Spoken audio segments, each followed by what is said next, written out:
Good morning बच्चों। आज class 10 की मैथ में हमने बताया था, कल न्यूमेरिकल बताया था 2-3 को, उसके पहले भी न्यूमेरिकल बताया था। आज हम बताते हैं कि खंड सूत्र क्या होता है। खंड सूत्र मतलब कि अगर कोई वेक्टर दिया गया हो, उसके दो भाग निकालना, वह वेक्टर दो भाग में विभाजित हो तो उसका सूत्र क्या कहलाता है। तो आइए समझते हैं क्या है खंड सूत्र। मान लेते हैं सपोज दैट ये बिंदु O है। क्या है? बिंदु O है और यहां से कुछ दूरी पर स्थित बिंदु Q है और बिंदु P। बिंदु Q है और बिंदु P है। हम सर्वप्रथम क्या करते हैं? O से P को मिलाते हैं। किसको मिलाते हैं? O से P को और O से Q को। O से P को मिलाते हैं, हम मानते हैं वेक्टर A है यह, और OQ को मिलाते हैं, हम मानते हैं वेक्टर B। ठीक है। अब क्या करते हैं? इसके बाद PQ को आपस में मिलाते हैं। PQ को आपस में मिलाते हैं। अगर हम PQ को आपस में मिलाते हैं तो ध्यान रखें, ये जब मिलाएंगे तो यह क्या बन जाएगा? PQ वेक्टर बन जाएगा। PQ वेक्टर बन जाएगा। आप इस PQ पर कोई एक बिंदु R मानते हैं। क्या मानते हैं? बिंदु R। सपोज दैट इस PQ रेखा पर एक बिंदु R, तो यह R क्या करता है? इसको दो भाग में विभाजित करता है। अब इसका वेक्टर हम मानते हैं वेक्टर R है। सदिश वेक्टर क्या है? वेक्टर R है। तो यह R रेखा क्या करेगा? PQ को दो भाग में विभाजित करेगा। अब यह विभाजन कितने प्रकार से होता है? दो प्रकार से। कितने प्रकार से होता है? दो प्रकार से। एक अंतर विभाजन होता है और एक क्या होता है? बाह्य।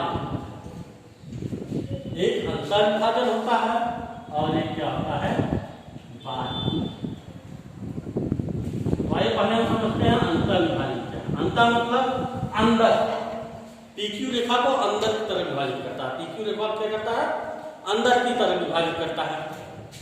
तो अंदर तरफ विभाजित अगर कर रहा है तो ध्यान से देखिए, इसमें दो त्रिभुज बन रहे हैं। कितने त्रिभुज बन रहे हैं?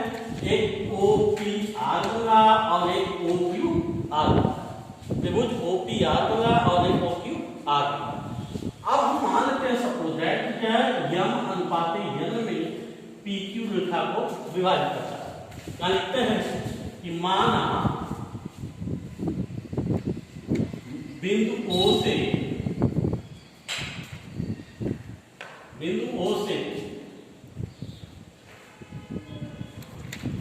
OQ वेक्टर OQ का सदिश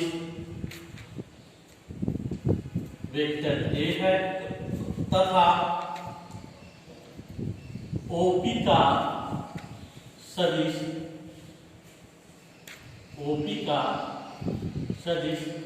वेक्टर B एवं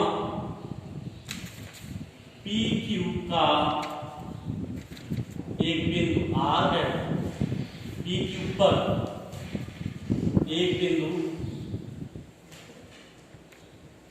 R है जो PQ को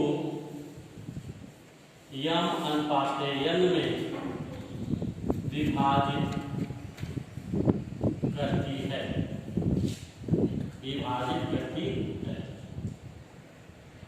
जिसका वेक्टर क्या है? जिसका सदिश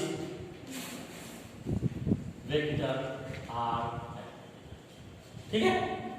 तो हम देखें, अगर क्या कर रहा है कि यह R PQ को कहीं भी यम अनुपाते यन विभाजित करती है। तो यहां देखें त्रिभुज क्या बन रहा है? दो त्रिभुज बन रहे हैं। त्रिभुज OPR तथा त्रिभुज OQR। ये दोनों त्रिभुज बन रहे हैं। तो ये दोनों त्रिभुज क्या होंगे? समरूप त्रिभुज होंगे। अगर समरूप त्रिभुज होंगे तो PR बटे RQ बराबर क्या हो जाएगा? यम अनुपाते n। यानी PR बटे RQ बराबर क्या हो जाएगा? यम अनुपाते n। अगर हम पीरियड पूरा करते हैं, यहां ध्यान दें, क्या करते हैं? पीरियड गुणा करते हैं तो तिर्यक को गुणा करेंगे तो क्या हो जाएगा n PR equal to m PQ। अब ये वेक्टर PR है ये वेक्टर PQ है। अगर हमें PR निकालना हो, PR ये वेक्टर निकालना हो तो PR निकालने के लिए क्या हो जाएगा OR माइनस OP। PR निकालना हो क्या हो जाएगा OR माइनस OP। तो PR निकालने के लिए क्या हो जाएगा n PR है R लास्ट में है तो OR माइनस P है OR minus P equal to m है। अब क्या लगा PQ वेक्टर कर रहा है, क्या कर रहा है सॉरी RQ वेक्टर कर रहा है तो RQ क्या हो जाएगा OQ माइनस OR। क्या हो जाएगा OQ माइनस OR। अब यहां देखिए OR क्या है, OR का सदिश क्या है वेक्टर R है, OP का सदिश क्या है वेक्टर A है, OQ का सदिश क्या है वेक्टर B है, OR का सदिश R है। तो मान रखने पर सदिशों के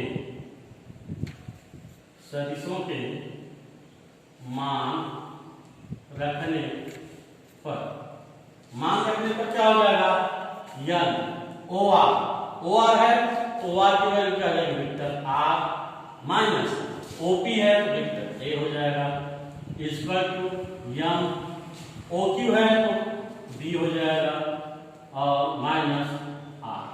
ठीक है, अब हम इसका गुणा करेंगे तो n R minus n A equal to m B minus m R।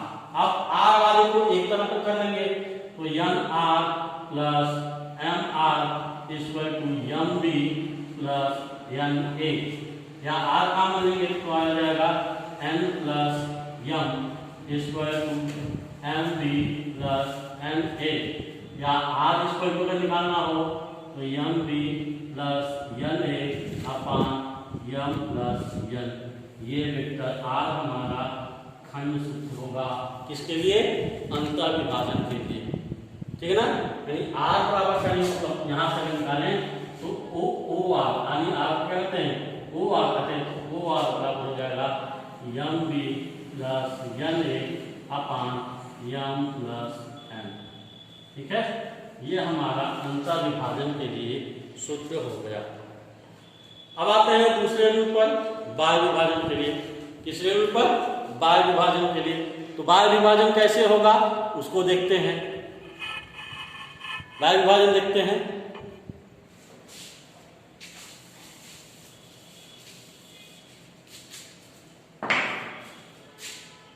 ये था अंतर विभाजन। अब अगला क्या है बाह्य विभाजन। तो बाह्य विभाजन के लिए हमने क्या बताया कि ये R क्या था अंदर था, अब R क्या होगा बाहर होगा। अब इसके लिए हम मानते हैं यह बिंदु O है और यहाँ से ये बिंदु B है और यहाँ से ये बिंदु Q है और यह रेखा है और इसको कोई विभाजित कर रही है कहाँ R रेखा बाह्य विभाजित कर रही है। कहाँ विभाजित कर रही है बाह्य विभाजित कर रही है। ये वेक्टर R हो जाएगा और ये वेक्टर A हो जाएगा, ये वेक्टर B हो जाएगा। तो अंतर विभाजित कर रही है तो अंतर विभाजन के लिए हम ध्यान से देखते हैं। अंतर विभाजन के लिए क्या होगा फिर वही फॉर्मूला लगेगा। मान लेते हैं किस पे विभाजित कर रहा है m अनुपात n पे, किस पे विभाजित कर रहा है m अनुपात n पे, तब फिर फॉर्मूला क्या निकलेगा ये Q है। ठीक है, फिर आपका फॉर्मूला क्या हमारा निकलेगा ध्यान से देखते हैं।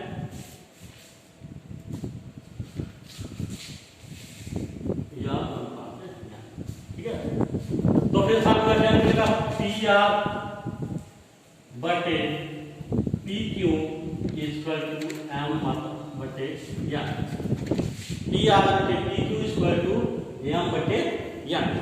आप गुणा कर देंगे या PR को मान लो। PR क्या लिखते हो vector OR minus vector OP। PQ क्या लिखते हो vector OQ minus vector OP equal to m upon n। अब OR की वैल्यू क्या है हमारी R है माइनस OP की वैल्यू कितनी है A है, ये वेक्टर A है और ये वेक्टर B बटे OQ की वैल्यू कितनी है, B है। OP की वैल्यू कितनी है, OP की A है। तो equal to m by n।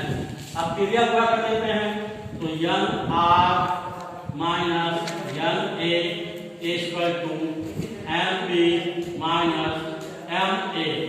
क्या हो जाएगा, nr minus na equal to mb minus ma। अब देखिए तो यहां से हम क्या करते हैं, यहां से हम क्या करते हैं कि r को एक तरफ कर देते हैं और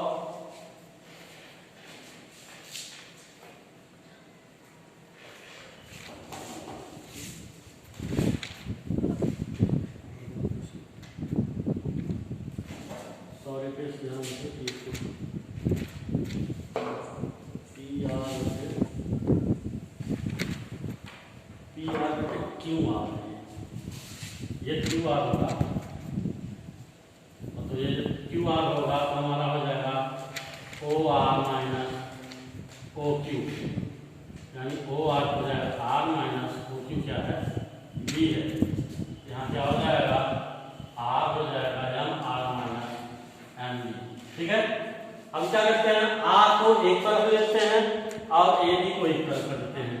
तो आर यानी N R minus M R, या इसको लिख सकते हो M R minus N R equal to क्या हो जाएगा, minus M A plus M B, या आर का मान लेंगे तो एम माइनस एन हो जाएगा और यहाँ पर क्या हो जाएगा एम बी माइनस एन ए।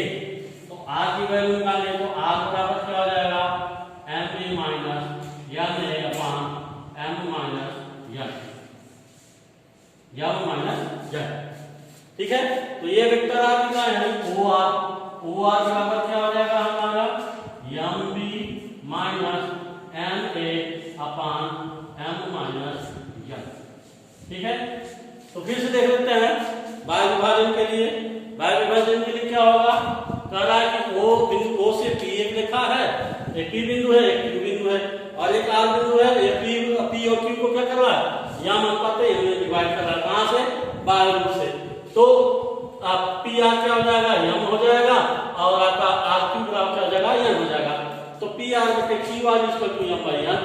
पी आर को क्या लिखते हैं, O R minus O P, Q R को क्या लिखते हैं, O R minus O Q equal to M by N. अब ओ आर बराबर क्या होगा, वेक्टर आर हो गया, ओ पी बराबर क्या जाएगा, वेक्टर ए हो गया, ओ आर का मान वेक्टर आर हो गया, ओ क्यू का मान वेक्टर बी। फिर ये गुणा कर देंगे तो N R minus N A equal to M R minus N B.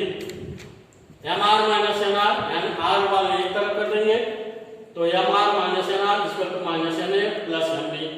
R का मान लिया तो M minus N equal to M B minus N A, या वेक्टर आर इक्वल टू क्या हो जाएगा, M B minus N A upon M minus N. अब इसके आधार पर सूत्र सवाल हैं, यानी आपके चैप्टर के सवाल हैं, वह हम आपको कल बताएंगे। आई होप आप इस चीज को समझ गए होंगे। जो चीज न समझ में आई हो फिर से आप पूछ सकते हैं कमेंट बॉक्स में कमेंट करके। ठीक है, जो चीज न समझ में आई बाद में पूछ सकते हैं। आज के लिए बस इतना है, धन्यवाद।